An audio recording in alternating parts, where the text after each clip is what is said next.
हम तो यही बोल रहे हैं कि ये सही कार्रवाई की तरफ चल रही है, क्योंकि हजारीबाग पाटना से पेपर कैसा ट्रांसफर हुआ है सब सीजीए ने माइन्यूट डिटेल्स पूछे थे और एनटीए का रिप्लाई भी मांगा था। और कितने स्टूडेंट्स, और ये भी कहा गया था कि जितने स्टूडेंट्स के मार्क्स है सारों को आप पब्लिश करो। ऐसा नहीं कि सिर्फ 1 से 100 रैंक के जो भी रैंक है इस पे ही आप बहस मत करो, सारे स्टूडेंट्स का डेटा भी आप क्लियर करो। ये एनटीए को वर्डिक्ट दिया गया था।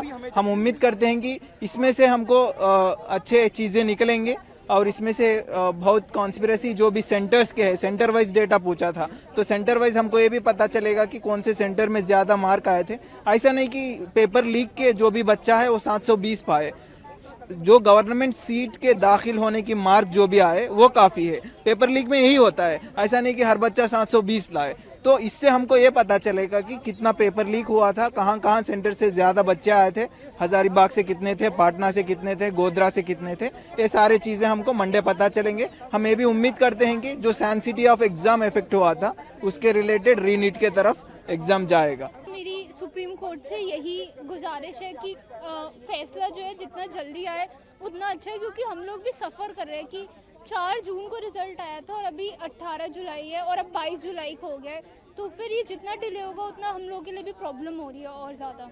मेरी सरकार से तो यही मांग है कि जो भी हो एक फेयर जजमेंट मिले हमको, एक फेयर जजमेंट जिसको, मेरा तो अपना पक्ष रीनीट का है, पर रीनीट के अलावा यदि कोई एक सॉल्यूशन एग्जिस्ट करता है तो वो हमें मिलना चाहिए।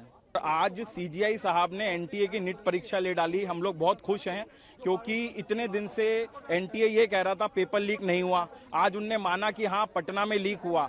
जब उनसे ये पूछा गया क्या इसमें गोधरा का इन्वॉल्वमेंट कैसे है, तो वो ये बताते हैं कि गोधरा का जो वहाँ पर एग्जामिनेशन सेंटर का बंदा था उसने कहा मैं ओएमआर फिल करूंगा। तो जब तक अगर ओएमआर कैसे फिल करेगा, अगर उसके पास क्वेश्चन पेपर और आंसर की नहीं है तो वो कैसे फिल होगा। ये बात चिन्हित करता है कि गोधरा में पेपर पहुंचा था और आपने 30 लोगों को तो पकड़ लिया 60 लाख का कैश और पोस्ट डेटेड चेक के साथ, बट ऐसे हजारों लोग हैं जिनको आप नहीं पकड़े। बाद में जब सीजीआई साहब ने पूछा तुषार मेहता से कि और कहां हुआ, तो हजारीबाग में एस्टेब्लिशमेंट हुआ है।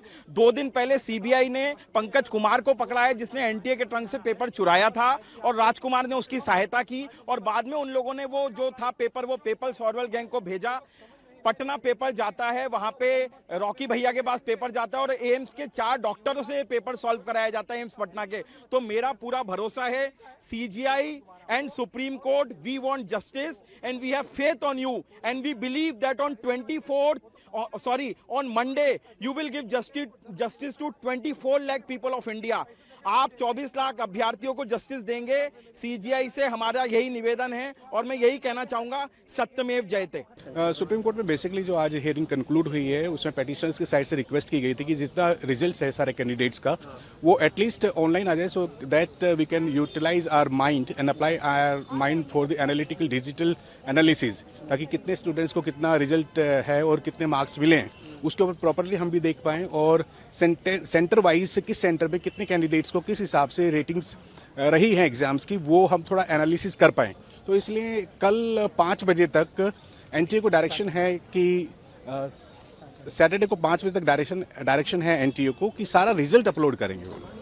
सर, सुप्रीम कोर्ट ने आज हियरिंग में बहुत सारी बातें भी उठाई, कुछ बातें बता सकते हैं जो आपके फेवर में हो? एक सबसे इम्पोर्टेंट बात जो इस केस में निकल के आ रही है अभी आ रही है कि जो मेजर पेपर लीकेज है that was done at Patna. तो पटना का जो इन्वेस्टिगेशन करी है पटना पुलिस ने, इनिशियल इन्वेस्टिगेशन जो है वो बड़ा इंपॉर्टेंट पार्ट रखती है। सो इनिशियल इन्वेस्टिगेशन को रिपोर्ट कॉल की है, इनिशियल रिपोर्ट की पटना पुलिस से। सर, आप बता सकते हैं हियरिंग में क्या क्या बातें उठी है? सुप्रीम कोर्ट में हमने वो सारी बातें उठाई जो ये दर्शाती हैं कि इस केस में पेपर लीक हुआ है।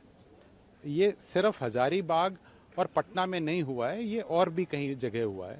हमने ये भी दिखाया कि कैसे नेशनल टेस्टिंग एजेंसी ने नीट का पेपर ई रिक्शा में घुमा रहे थे वो हजारीबाग में।